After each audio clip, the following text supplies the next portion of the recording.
Admettons que vous soyez coach sportif, ok, et spécialisé dans la musculation. Donc, bon, c'est vrai, j'ai pas pris le sujet peut-être le plus glamour, etc. J'aurais pu prendre, si vous êtes rédacteur web, copywriter, agent immobilier, etc. Mais je me suis dit que ça va être intéressant de prendre une thématique dans laquelle il y a peu de personnes pour vous montrer un petit peu qu'avec un sujet de niche, même sur LinkedIn, ça peut fonctionner. Donc, la thématique générale, ça serait le sport. Bien entendu, vu qu'on est coach sportif, ça tombe sous le sens. La thématique précise, c'est où ça devient intéressant. C'est-à-dire que là, on est coach sportif en musculation, mais il y a énormément de thématiques dans la musculation. Ça peut être la musculation au poids du corps, ça peut être la musculation en salle, ça peut être le crossfit, ça peut être l'haltérophilie, ça peut être le commando, pour faire un petit clin d'œil à Fabien. Donc voilà, donc il y a plusieurs en gros thématiques sur lesquelles vous allez pouvoir vous spécialiser. Mais on ne s'arrête pas là. Parce que avoir juste une thématique sur la musculation poids du corps, c'est ce qui va nous intéresser en l'occurrence. Parce que, admettons que moi, Christopher, je suis coach sportif en musculation poids du corps, puis ça se voit sur mon corps à quel point je suis musclé. Donc, admettons que ce soit le cas, du coup, ça pourrait être intéressant. Maintenant, c'est se dire, OK, finalement, si je fais du contenu sur la musculation au poids du corps, je ne vais pas me démarquer de la majorité de mes concurrents. Parce que finalement, c'est comme si que je faisais du contenu sur le copywriting, comme tous les concurrents sur le copywriting, la rédaction web sur la rédaction web, etc.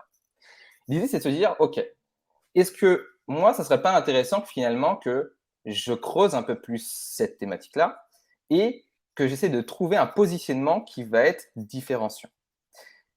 Donc, on a soit faire de la musculation au poids du corps pour les seniors, pourquoi pas, parce qu'il y a certainement quelque chose à faire. Là, il faut aussi être en accord avec son offre. Donc, on n'a pas évoqué tout l'aspect offre, positionnement, cible, etc. Pour ce sommet aujourd'hui, mais il y a ça aussi à avoir comme réflexion en amont.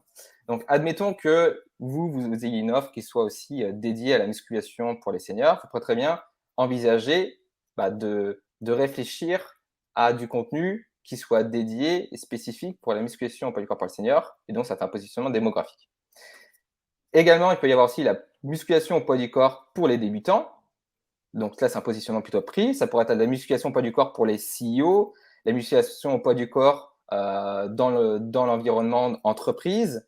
Voilà, donc on peut réfléchir à plein d'autres positionnements. La musculation au poids du corps pour les Nantais, parce que je suis à Nantes et on peut se dire, très bien, ça peut être géographique. Parce que Nantes, c'est la meilleure ville de toute façon. Nantes, c'est la meilleure ville au monde, de toute façon, on le sait tous.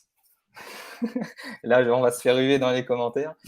La musculation au poids du corps pour les athlètes. Et là, du coup, on a un positionnement plutôt par niveau. Donc, c'est-à-dire que là, on va s'adresser potentiellement à des personnes qui sont pas là pour rigoler et qui veulent avoir certains résultats et qui recherchent vraiment la performance. Donc, une fois qu'on a vraiment trouvé notre sous-thématique, l'idée, ça va être de trouver des sujets récurrents.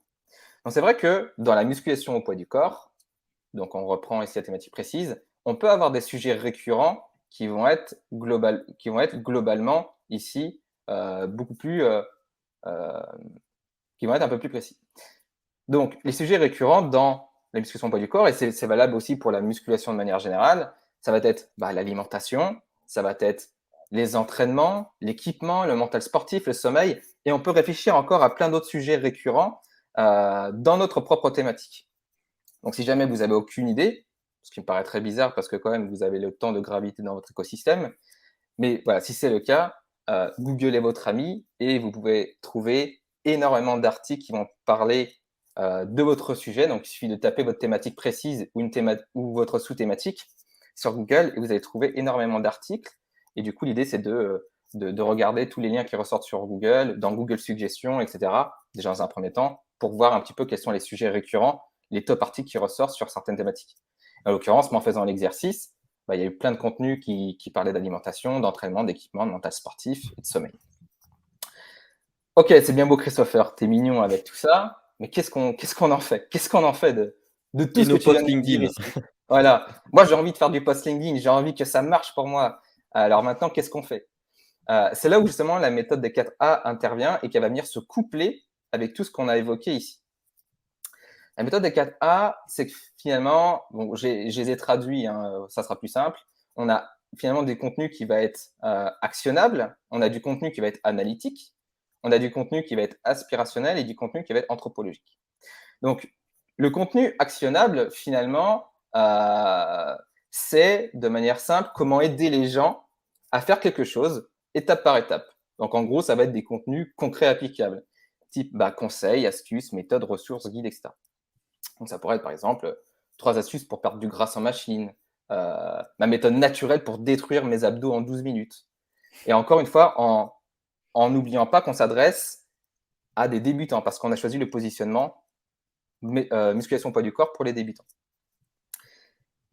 Analytique, finalement, ça va être finalement des contenus pour analyser une étude de cas, analyser une personne, analyser une habitude, analyser un style de contenu, un format de contenu. Bref, analyser quelque chose. Donc, ça va être potentiellement des études de cas, des analyses personnelles, des tests qu'on a fait nous-mêmes sur X mois, sur X années, sur, par exemple, moi, j'ai publié pendant 4 ans et je fais une analyse, finalement, de ma propre expérience. Donc, ça, c'est le format analytique. On a aussi aspirationnel, c'est-à-dire que là, on va créer du contenu pour inspirer les gens, mais pas inspirer les gens pour les inspirer. L'idée, c'est pas de raconter sa vie pour raconter sa vie. Publier des photos de petits chatons, bon, ça va 3 minutes, on peut se marrer, mais est-ce que ça aide? Pas sûr. À moins si vous êtes vétérinaire et que vous êtes coach pour chat, oui. Coach pour chat. Pourquoi pas.